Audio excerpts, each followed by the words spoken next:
নমস্কাৰ, আপোনালোকে চাই আছে অসম সংবাদ 24 ঘণ্টা। আজি আমি অসম সংবাদ 24 ঘণ্টায় আহি উপস্থিত হৈছোঁ শোণিতপুৰ জিলাৰ অন্তৰ্গত ঢেকিয়াজুলি ৰাজচক্ৰ এলেকাৰ ভূতপাৰা ষ্টেডিয়ামত। আৰু ভূতপাৰা ষ্টেডিয়ামত আজি অসম প্ৰদেশ কুৰুক উৰাও সংঘৰ অষ্টাদশ কেন্দ্ৰীয় ত্ৰিবাৰ্ষিক অধিৱেশনৰ লাইখুঁটা স্থাপন কৰা হৈছে। আৰু লাইখুঁটা স্থাপনৰ পিছতে এক উদুলি মুদুলি পৰিৱেশ বিৰাজ কৰিছে এই ষ্টেডিয়ামত। আমি দেখুৱাই আছোঁ সামগ্ৰিক পৰিৱেশ এনেদৰেই।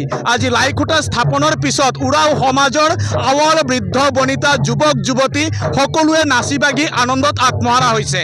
সঁচাই এক সুন্দৰ পৰিৱেশ আজি বিৰাজ কৰিছে ভূতপাৰা ষ্টেডিয়ামত, কিয়নো অসম প্ৰদেশ কুৰুক উৰাও সংঘৰ যি অষ্টাদশ কেন্দ্ৰীয় ত্ৰিবাৰ্ষিক অধিৱেশন এইবেলি তিনিদিনীয়া কাৰ্যসূচীৰে অনুষ্ঠিত হ'ব ভূতপাৰা ষ্টেডিয়ামত। অহা 30-31 জানুৱাৰীৰ লগতে 1 ফেব্ৰুৱাৰী 2026 তাৰিখে এই অনুষ্ঠানটি অনুষ্ঠিত হ'ব ভূতপাৰা ষ্টেডিয়ামত। আৰু তাৰে আজি লাইখুঁটা স্থাপন কৰা হৈছে। আৰু লাইখুঁটা স্থাপনৰ পিছতে এক উদুলি মুদুলি পৰিৱেশ বিৰাজ কৰিছে ভূতপাৰা ষ্টেডিয়ামত। আৰু এনেদৰেই নাচি বাগি আত্মহাৰা হৈছে সকলোৱে। আৰু ইয়াতে আছে উদযাপন সমিতিৰ সভাপতি ধীৰেন তিৰ্কী। আমি তেখেতৰ পৰা এই চেগতে কিছু কথা জনাৰ চেষ্টা কৰিম।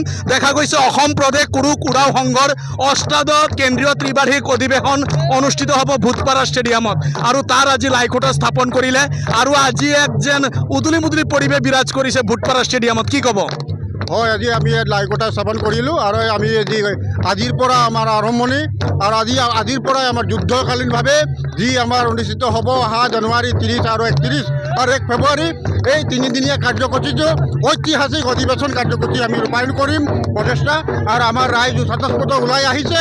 আৰু এই আনন্দত লাইখুঁটা স্থাপনৰ আনন্দত আমাৰ যুৱক যুৱতী মহিলা চব আমাৰ নৃত্য প্ৰদৰ্শন কৰিছে। গতিকে মই আপোনাৰ চেনেলৰ যোগেদি আহ্বান জনাইছোঁ অসমৰ চুকে কোণে বাগানে বস্তি থকা ওৰাং জাতিটো এই তিনিদিনীয়া অধিৱেশনত সমবেত হোৱাৰ কাৰণে আহ্বান জনালোঁ। ধন্যবাদ। হয়, ইতিমধ্যে শুনিলে, কিয়নো আগন্তুক 30, 31 আৰু 1 ফেব্ৰুৱাৰী 2026 তাৰিখে তিনিদিনীয়া কাৰ্যসূচীৰে অনুষ্ঠিত হ'ব অসম প্ৰদেশ কুৰুক উৰাও সংঘৰ অষ্টাদশ কেন্দ্ৰীয় ত্ৰিবাৰ্ষিক অধিৱেশন।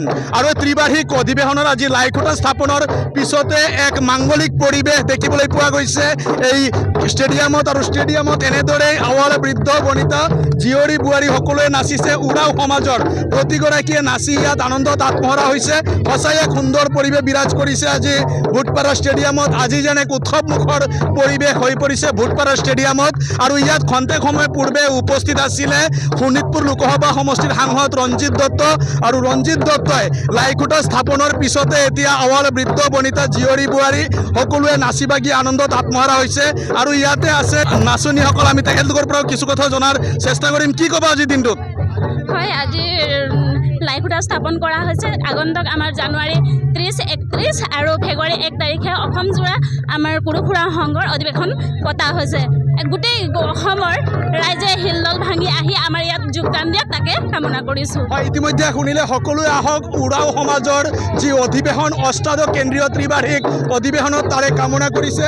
আৰু এনেদৰেই আজি আৱল বৃদ্ধ বনিতা জীয়ৰী বোৱাৰী সকলোৱে নাচিছে। আৰু সকলোৱে নাচি আনন্দত আত্মহাৰা হৈ পৰিছে। সঁচাই যেন আজি এক উদুলি মুদুলি পৰিৱেশ বিৰাজ কৰিছে ভূতপাৰা ষ্টেডিয়ামত। আৰু সকলোৱে আজি নাচিছে আৰু সকলোৱে কামনা কৰিছে আগন্তুক 30, 31 জানুৱাৰী আৰু 1 ফেব্ৰুৱাৰী 2026 তাৰিখে অনুষ্ঠিত হ'ব লগা যি অষ্টাদশ ত্ৰিবাৰ্ষিক অধিৱেশন, এই অসম প্ৰদেশ কুৰুক উৰাও সংঘৰ অষ্টাদশ কেন্দ্ৰীয় ত্ৰিবাৰ্ষিক অধিৱেশনত সকলোৱে অংশগ্ৰহণ কৰিবলৈ আহ্বান জনাইছে।